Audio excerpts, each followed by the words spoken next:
à tous, très heureuse de vous retrouver sur 8 Mont Blanc. Toute la semaine dans la place de l'info, nous allons parler santé. Et aujourd'hui, nous allons nous intéresser à un problème de santé publique qui fait souvent la une de l'actualité dans nos vallées alpines, la pollution. Pour en parler avec moi, Didier Chapuis, directeur territorial d'Atmo Auvergne-Rhône-Alpes. Bonjour. Bonjour. Vous venez de lancer une application accessible à tous pour connaître en temps réel, on en reparlera, la qualité de l'air. Il y a un vrai besoin d'information. C'était urgent sur cette question-là? Si on veut que les gens agissent, il faut qu'ils soient informés, qu'ils soient sensibilisés. Et donc l'application, c'est une partie de ce que l'on peut nous transmettre comme information. On ne doit pas être les seuls à transmettre cette information et elle doit être ensuite relayée. Mais il me semble que c'est la base pour que les gens puissent agir. Eh ben, on va en reparler pour voir un petit peu comment ça fonctionne tout ça. Vous aussi, vous donnez cette information-là, Thierry, dans votre météo tous les jours. C'est très lié, hein, la météo et la qualité de l'air. Oui, c'est très très lié. Oui. C'est comment aujourd'hui? Aujourd'hui, c'est moyen. Hein, on est à 5 sur 10 sur l'ensemble de Savoie-Mont-Blanc, sur toutes les régions.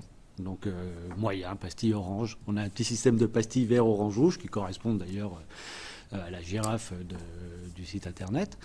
Et donc tous les soirs, on donne effectivement les prévisions pour le lendemain.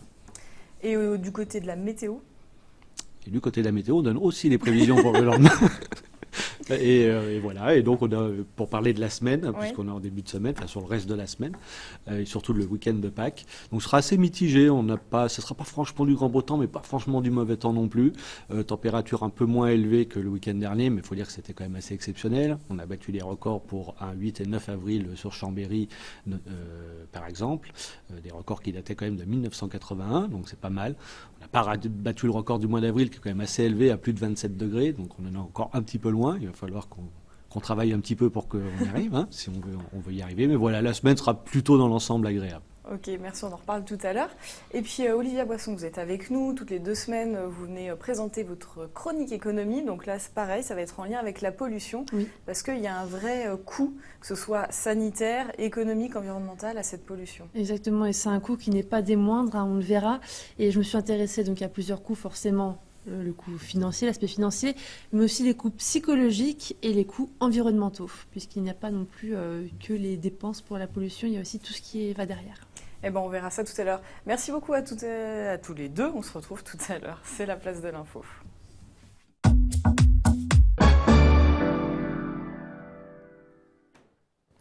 Didier Chapuis, donc vous avez lancé il y a quelques semaines Atmo Auvergne-Rhône-Alpes une application qui s'appelle Air2Go. Donc là, je l'ai avec moi. Ça marche pour le moment sur iPhone, bientôt sur Android. D'ici la fin de l'année, oui, sur Android et sur le reste de la région, puisque là, on a développé cette application au départ sur la région Rhône-Alpes. Et avec l'extension de la région à l'Auvergne, d'ici la fin de l'année, on travaille à une application qui fonctionne sur l'ensemble de ce territoire-là et également donc sur Android pour que tout le monde puisse y avoir accès. Alors aujourd'hui, là, au moment où l'on tourne, où on se situe, c'est plutôt bon, autour de 41 précisément.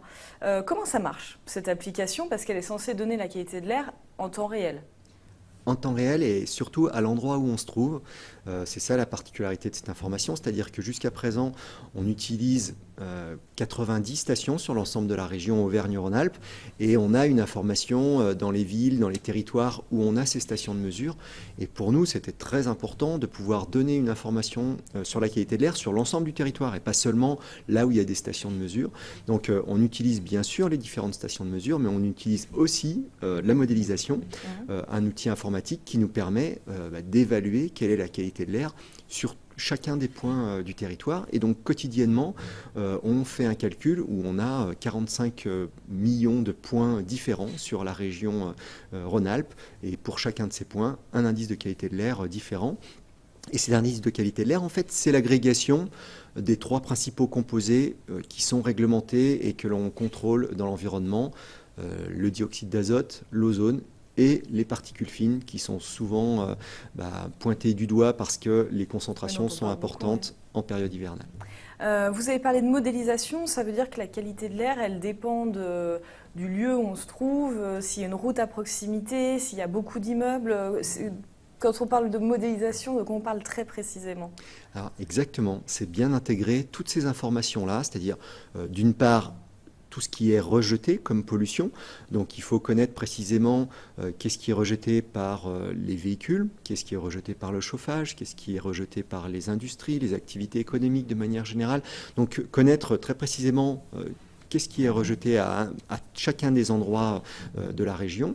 Ensuite, on va regarder comment cette pollution se disperse, quelle est la topographie des lieux et également quelle est la météorologie, parce que la météorologie joue un grand rôle dans la dispersion et la transformation des polluants.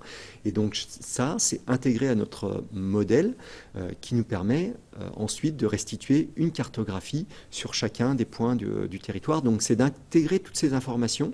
Une fois qu'on les a intégrées, donc on sort cette cartographie et on vérifie que cette cartographie excusez-moi, correspond bien aux mesures qui sont faites sur le territoire. D'où l'intérêt d'avoir les 90 stations dont je parlais sur l'ensemble de la région. Ça nous permet de recaler notre modélisation et être sûr que l'information que l'on donne est juste. C'était ma question, c'est fiable ?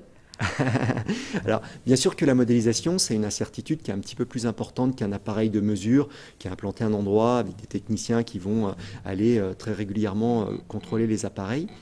Une station de mesure, grosso modo, ça vaut 150 000, 200 000 euros. C'est des appareils, un appareil pour chacun des polluants. Donc, c'est très sûr comme résultat d'information. Par contre, on ne peut pas, vu le coût de chacun de ces appareils, avoir 45 millions de ces appareils partout dans la région. C'est la puissance de l'outil informatique qui nous permet d'avoir cette information sur l'ensemble du territoire avec une précision qui est très bonne. Alors, bien sûr, un petit peu moins bonne que sur une station de mesure, mais une information qui est très bonne et elle est d'autant meilleure que les concentrations sont élevées et c'est là où ça présente un intérêt pour la population, c'est d'avoir un regard sur les concentrations quand il y a un impact potentiel sur sa santé. Il y a une sorte de bip d'alerte quand on est dans un endroit très pollué. Oui, alors il y a différentes petites fonctionnalités dans cette application, dont celle-ci, c'est-à-dire que l'application, vous autorisez ou pas, mais d'être géolocalisé.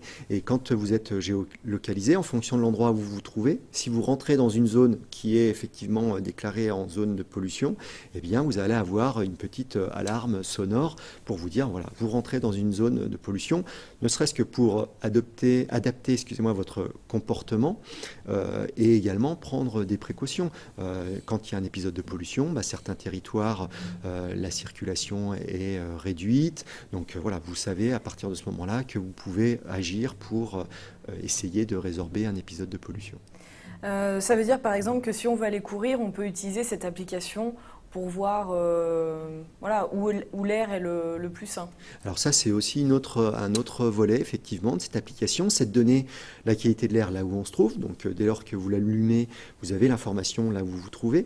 Mais vous pouvez aussi très facilement naviguer pour voir quel est l'état de la qualité de l'air autour de vous. Ça vous donne d'ailleurs une indication pour vous dire, voilà, à 1 km ou à 2 km, la qualité de l'air est meilleure ou pas. Et ça vous permet, notamment à l'intention de ceux qui veulent aller faire une activité sportive, se déplacer, d'aller voir où est-ce qu'ils peuvent aller courir pour avoir une qualité de l'air qui soit effectivement moins dégradée. Et dans le cas d'agglomérations comme Annecy, par exemple, on voit assez précisément à la rue près, effectivement, quels sont les secteurs où il y a des pollutions qui peuvent être importantes en fonction des jours, et donc les secteurs qui doivent être à éviter pour quelqu'un qui promènerait son enfant et irait courir, par exemple. C'est un outil de prévention de santé publique, cette application. Elle a été faite pour ça ? Effectivement, alors d'où le nom, nous Air2Go, c'était pour la notion d'agir. En fait, donc c'est agir, en tout cas, est-ce que chacun puisse prendre connaissance de la qualité de l'air, puisse prendre des actions pour se préserver et des actions également pour améliorer la qualité de l'air. L'idée, c'est d'aller plus loin que la seule information. Il faut s'emparer de cette information-là, chacun. Oui, alors... Et on se rend compte que nous, avec nos moyens, alors quelquefois, je dis archaïque, mais un site web aujourd'hui, c'est pas suffisant pour communiquer auprès de l'ensemble de la population, même si ça donne une information qui est relativement complète. Ça n'empêche qu'il y a beaucoup de personnes qui ne connaissent pas ni l'existence d'Atmo Auvergne-Rhône-Alpes, ni l'existence de son site internet, et donc pas forcément l'existence d'une information sur la qualité de l'air. Donc nous, on prend ça comme un constat, et pour autant, la majorité des habitants de nos territoires sont préoccupés par leur qualité de l'air. Oui, il y a souvent des manifestations, des choses comme ça, notamment l'hiver. Exactement. Et quand on fait des sondages et qu'on pose la question de qu'est-ce qui préoccupe, enfin, en termes d'environnement, les gens, plus de 80% d'entre eux nous disent en premier la qualité de l'air. Donc c'est un autre outil pour essayer de donner de l'information.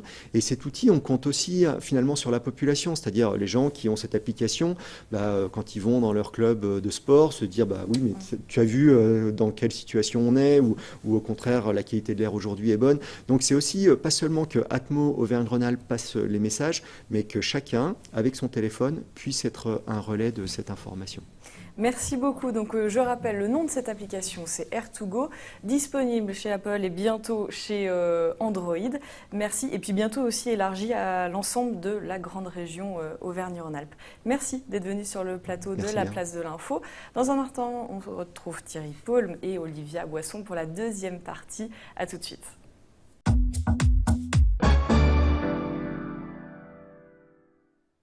Vous êtes toujours sur 8 Mont-Blanc pour la Place de l'Info. Toute la semaine, nous allons parler santé. On en parle d'un point de vue économique avec Olivia Boisson dans un instant. Rebonjour. Rebonjour. Mais avant, Thierry, quel temps pour ce milieu de semaine ?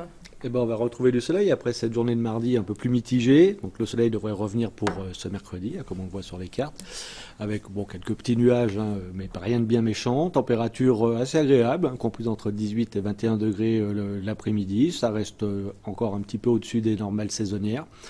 Un peu plus frais sur la Haute-Savoie, 17 à 19 degrés entre Cluse et Annecy. Mais du côté du ciel, ça devrait aller pas trop mal. Et ça va durer ?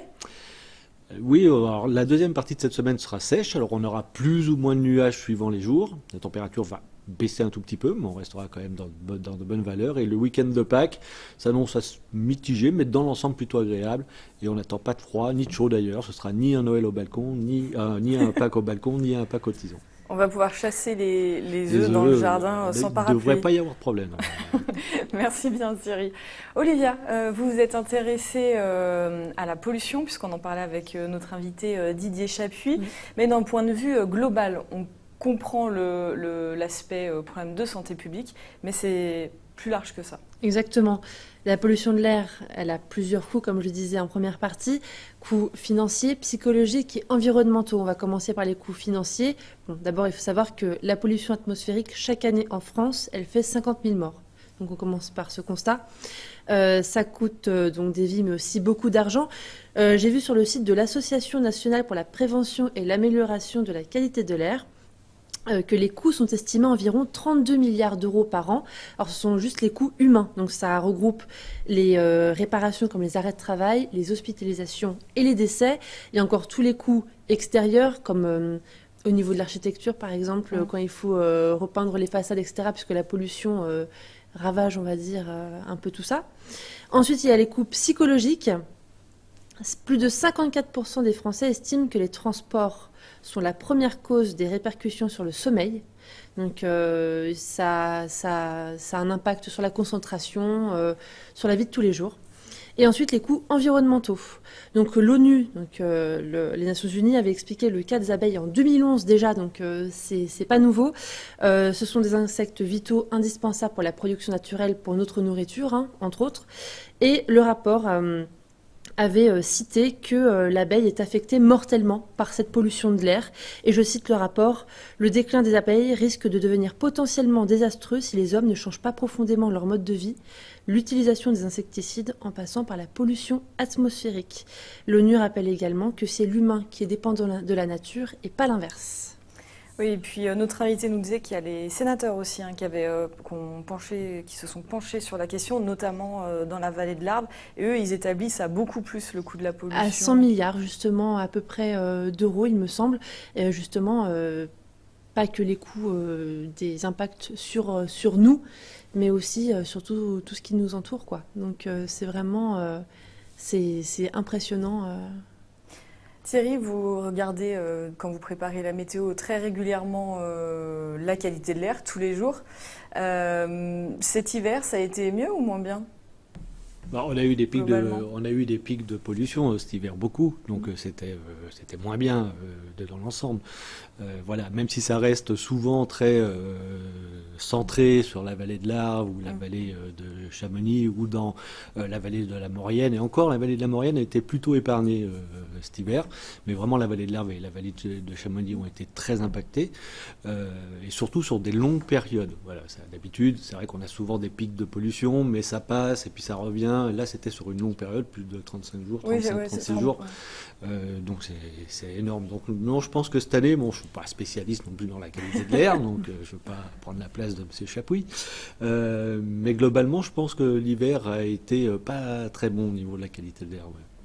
Eh ben, merci à tous les deux. On en sait un petit peu plus sur cette question de santé publique. Demain, nous continuerons à parler santé dans la place de l'info avec Sébastien Germain qui sera à cette place. Tout de suite, c'est la météo un peu plus complète et le JT. Passez une très belle soirée. À bientôt.